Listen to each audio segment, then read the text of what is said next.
IPL 2026 కోసం ఆటగాళ్లను retain చేసుకునే తుది గడువు సమీపిస్తోంది. ఫ్రాంచైజీలు తమ రిటెన్షన్ లిస్టును సమర్పించేందుకు నవంబర్ 15 చివరి తేదీ. శనివారం మధ్యాహ్నం 3 గంటలలోపు బీసీసీఐకి 10 ఫ్రాంచైజీలు తమ లిస్టును సమర్పించాల్సి ఉంటుంది. ఈ నేపథ్యంలో ట్రేడ్ ఒప్పందాలు కొన్ని కుదిరాయి. టీమిండియా ఆల్రౌండర్ శార్దూల్ ఠాకూర్ ను లక్నో సూపర్ జైంట్స్ నుంచి ట్రేడ్ ద్వారా ముంబై ఇండియన్స్ కొనుగోలు చేసింది. 2 కోట్ల రూపాయలకు ముంబై ఒప్పందం చేసుకుంది. ఈ ట్రేడ్ ద్వారా ఐపీఎల్లో శార్దూల్ చరిత్ర సృష్టించాడు.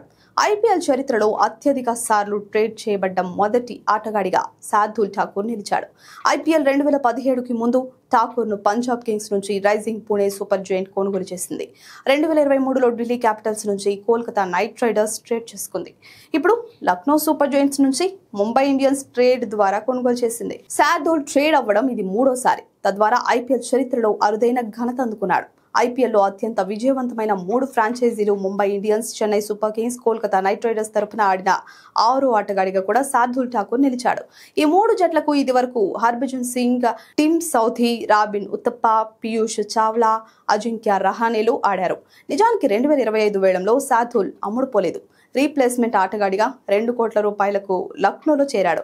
ఐపీఎల్ 2025లో 10 మ్యాచ్లలో 13 వికెట్లు పడగొట్టాడు.